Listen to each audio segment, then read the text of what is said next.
Today, we're going to cover the 5 biggest misconceptions of meditation, which is the title of a TED Talk that I did 10 years ago. It got nearly 1 million views. And I thought it'd be helpful for you guys if we revisit that concept and update it. In case you're not familiar with my background, I've been on the front lines of teaching people how to meditate for over 20 years. I've worked with thousands of people all over the world. I've written several books on the subject, and I've been running a meditation-centric online community for years, helping people become self-sufficient in the practice of meditation.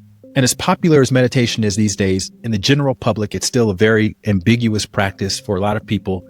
And that's why there's still so much confusion. A lot of meditation has become performative, right? Sit up straight, think about your chakras, focus on your third eye center and all of that. Stuff that doesn't make any difference in the quality of your experience. In fact, it'll work against you. And that's because there's no recognized criteria for teaching or coaching or guiding meditation. So there's a lot of the blind leading the blind. And that's how you end up with all of this confusion and so many misconceptions. So we're going to go through each one of the misconceptions. I won't say that these are even the biggest misconceptions. I'll just say that these are the most common misconceptions that I've seen people have. And I'll explain what to do instead. And the last one is, I think, one of the main misconceptions that keeps the most people from benefiting from a consistent daily meditation practice. So if you get to the end of the video, your understanding of what it means to meditate is going to be better than literally 99% of the people who call themselves meditators. And that's just by watching all the way to the end of this video. All right, let's get right into it. Misconception number 1, I'm a bad meditator if I can't quiet my mind. I would say this is the most common misconception, is that meditation is synonymous with quieting your mind. And it's not that you can't achieve a quiet mind in meditation. You absolutely can.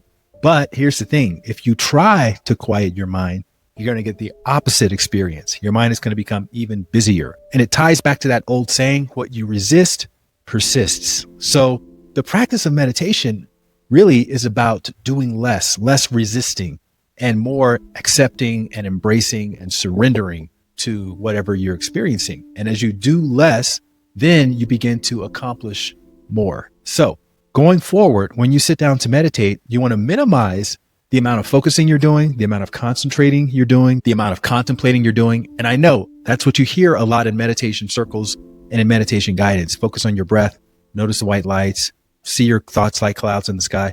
Again, none of that is really going to help you settle your mind in meditation. It's just going to make it busier, and you're going to walk away from the experience falsely thinking that you are incapable of meditating, when in fact, nothing can be further from the truth. So this is just something you have to experiment with. And as you sit in meditation and you practice the art of doing less, doing least, and ultimately doing nothing, what you'll start to find is that you can go beyond your surface level mind, where you are hyper aware that you're meditating, and you start drifting in this sort of dreamlike state. And so that is more common in deep meditation. It's these sort of dreamlike thoughts that have nothing to do with the practice. That's exactly where you want to be, but you don't want to try to get to that state. You want to just go in with the understanding that the less I do, the higher the chances are that my mind is going to become more settled, aka more dreamlike. So try that out. Okay, misconception number 2, there's no correct way to meditate. You hear a lot of people say, just do what you feel. I wake up in the morning and I just meditate however I feel that day. And I get it, but you want to think about meditation more like swimming. With swimming, there are certainly multiple ways that you can move through water. It really comes down to best practices for optimizing for efficiency. So probably the freestyle stroke would be one of the more efficient ways to move across a large body of water, right? If you're just kind of treading water, that's one thing. But if you have to move across a 25 or 50 meter pool or across a river or something like that, doing the peanut butter tread water motion is not going to get you there. It's just going to frustrate you. You may even feel like you're going to drown. So in order to move through the water efficiently, then you need to apply best practices.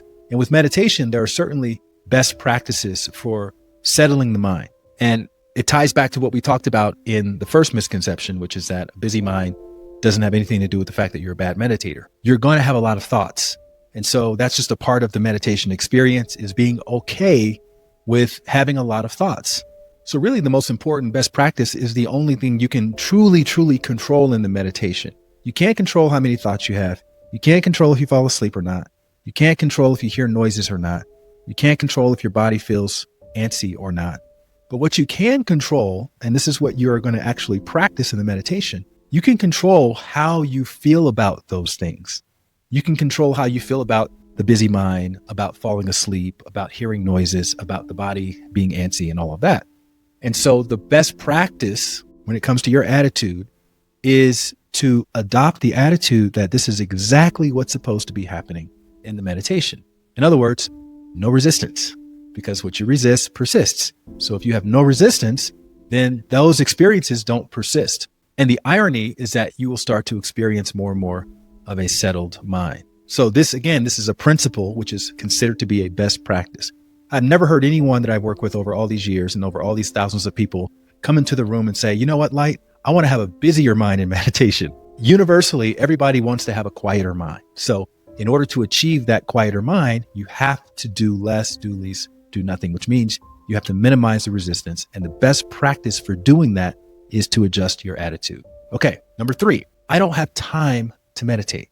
Now, when people say that, what they usually mean is, I don't have time to sit there battling with my mind.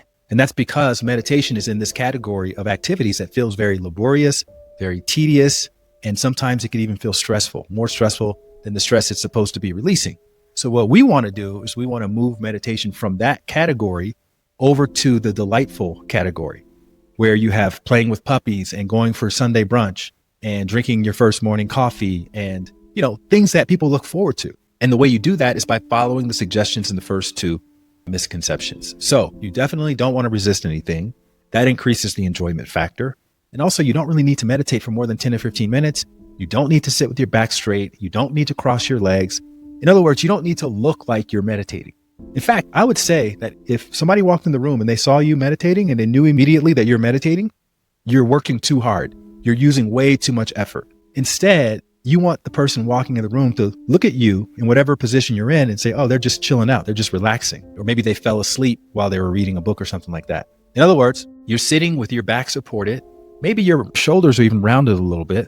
Maybe your chin is dropped a little bit. That's what real world, everyday meditation is supposed to look like. It's very relaxed. It's very comfortable.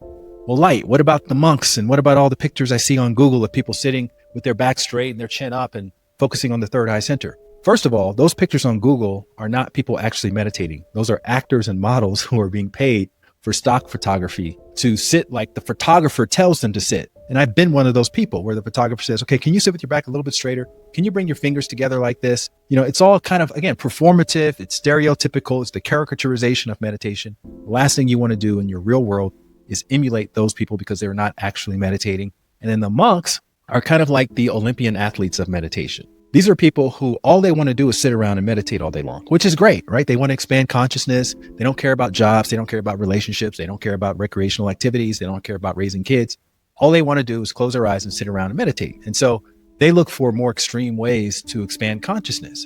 But you don't have that same lifestyle as a monk. You may have kids. You may have a family. You may have a job. You may have recreational activities.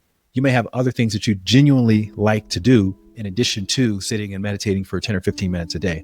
So for people like you, trying to adopt a monastic approach would be considered very extreme, in the same way that if you wanted to just get in better shape, you don't need to go down to the Philadelphia Eagles training facility and train with the defensive line of the Philadelphia Eagles and eat all the calories that they eat every day and do all the contrast therapy and run drills for hours on end.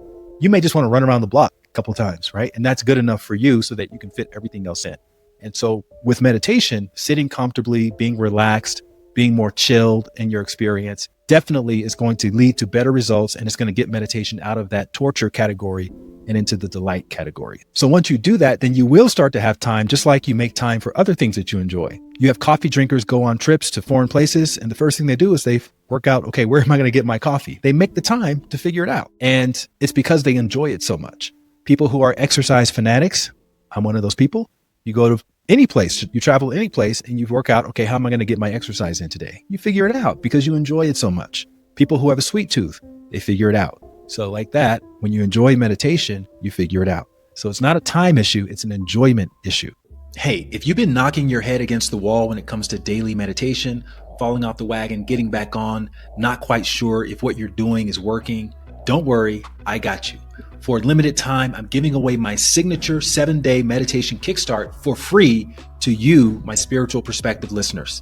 Plus, you'll get a free 2-week all access pass to my entire Happiness Insiders online curriculum of challenges and masterclasses, which will provide you with a crystal clear roadmap for mastering your inner work. You'll also get support directly from me and accountability and a place to ask questions. And you can join me live for a meditation on each of your 2 free weeks. So with zero cost to you, you can get a daily meditation practice that you'll actually enjoy and look forward to doing for the rest of your life. And you'll have me to personally support you and hold you accountable. And after your 7-day meditation kickstart ends, you can start the 108-day meditation challenge and get even more support. And you can take as many other inner work challenges and masterclasses as you can fit into those 2 weeks. We have an unheard of 80% completion rate for our challenges, which is over 20 times higher than your average online course. So if you've been feeling stuck and inconsistent when it comes to your inner work practices, you will not find a better solution anywhere online. Go to thehappinessinsiders.com and let's get your meditation practice up and running today. That's thehappinessinsiders.com, and you can tell that nagging daily stress to kiss your ass. I'll put a link below in the description. Okay, misconception number 4, meditation is going to solve all of my problems. So you have meditation enthusiasts and you have the study people. We're always citing different meditation studies. Meditation does this amazing thing. It'll do that amazing thing. It'll make you into a sexual god. It'll make you into a calm, aware person. It'll help you quit all of your addictions. Look, to keep it 100 with you, I know meditators who smoke. I know meditators who are depressed. I know meditators who are sex addicts. I know meditators who do all kinds of crazy stuff, right? And the idea that meditation turns you into this perfect human is complete nonsense. That's not how it works. What happens is meditation just turns you into a better version of you. So what we're comparing ourselves to is who we were before we started meditating. And the mechanism for becoming a better version of you is releasing stress. So all meditation does is it creates a release valve for daily accumulated stress as well as past stress. And as the stress goes in and then you have the release valve in place so it goes right back out, you become a slightly better version of yourself on a daily basis. So if you have an anger management issue without any meditation and you start meditating, you may still be a little bit prickly, right? But it's nothing compared to how you would have been had you just continued living life the same way, letting the pressure cooker of anger continue to build inside, and then eventually it explodes. So you may not have an explosion, but you still may feel a bit angry from time to time. And it doesn't mean that your meditation isn't working, because we don't know what would have happened had you not been meditating in the first place. So all that to say, just take the studies with a grain of salt. And last but not least, and I hear this all the time, people equate success in meditation with having a still mind. And we've already kind of touched on this in the first one, but I want to give you a really clear definition for success with your daily meditation practice.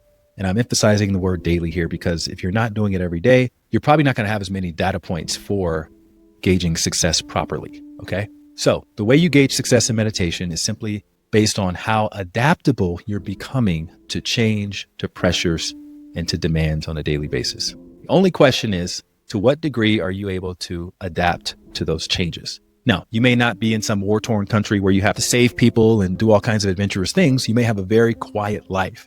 But here's another telltale sign of being adaptable, and that is you're able to follow the voice of your inner guidance more. See, people make this mistake and they assume that meditation makes you soft. It makes you a doormat. It makes you gullible, right? Because you're walking around with this kind of love and light energy, letting people do whatever they want to do with you. That's not how it works at all. Actually, it's the opposite. I would say meditation makes you bold, right? It's living life under the daily influence of stress that makes you gullible.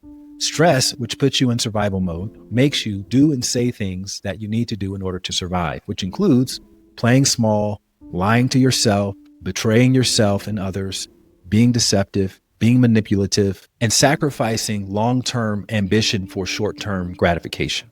In other words, I'm just going to have this glass of wine. I'm just going to eat these French fries. I'm just going to order the cake because I just feel like it. I'm so stressed out. I just don't want to think about anything else. Oh, I don't have time to go to the gym. I don't have time to do this. I don't have time to do that, right? Stress does all of that. Stress makes the idea of skipping the gym, of not staying connected with your family and friends, of binge watching television shows sound like the best idea in the world. Whereas when you're operating under the influence of meditation, it's really hard to put up with somebody else's bullshit. It's really hard to betray yourself for some short-term gain, right? It's really hard not to believe in yourself and not to take the leap of faith, because deep down, you stop caring about what other people think so much. And your inner voice gets so loud, it gets harder and harder to ignore it. And we talked about this in the last episode. Meditation turns up the volume on your inner voice so much that you really don't have a choice but to bet on yourself and to feel deep down that, hey, look, everything's going to work out for the best. Now, as I said before, there are many more misconceptions, which I'll do more videos about in the future. And in the meantime, I have a free 30-day inner work kickstart, which will give you a daily prompt to get some momentum in your meditation practice and your daily inner work practice. I'll pin the link in the comments so you can get started on that. I also have a 7-day meditation kickstart and a 108-day meditation challenge. And finally, my book, Bliss More, How to Succeed in Meditation Without Really Trying, is available on Spotify. For those of you who have a Spotify account, you can access the audiobook and that will give you more meditation instruction. So there are a ton of resources in the book, in my Happiness Insiders meditation community, and the free Inner Work Kickstart. Check out the link in the pinned comment below for that. And otherwise, don't let any of those misconceptions stop you from meditating. If people convince you of that, they just don't know what they're talking about. And all you need is like 10 or 15 minutes a day of meditation to get some momentum going in your daily practice. And for those of you who have been meditating, what do you think? Does this match your experience? Let me know down in the comments. And if you want to check out 3 books that'll fast track your spiritual journey, you can click this link here. Otherwise, you can see the entire playlist of Spiritual Perspective episodes here, and I'll see you in the next one.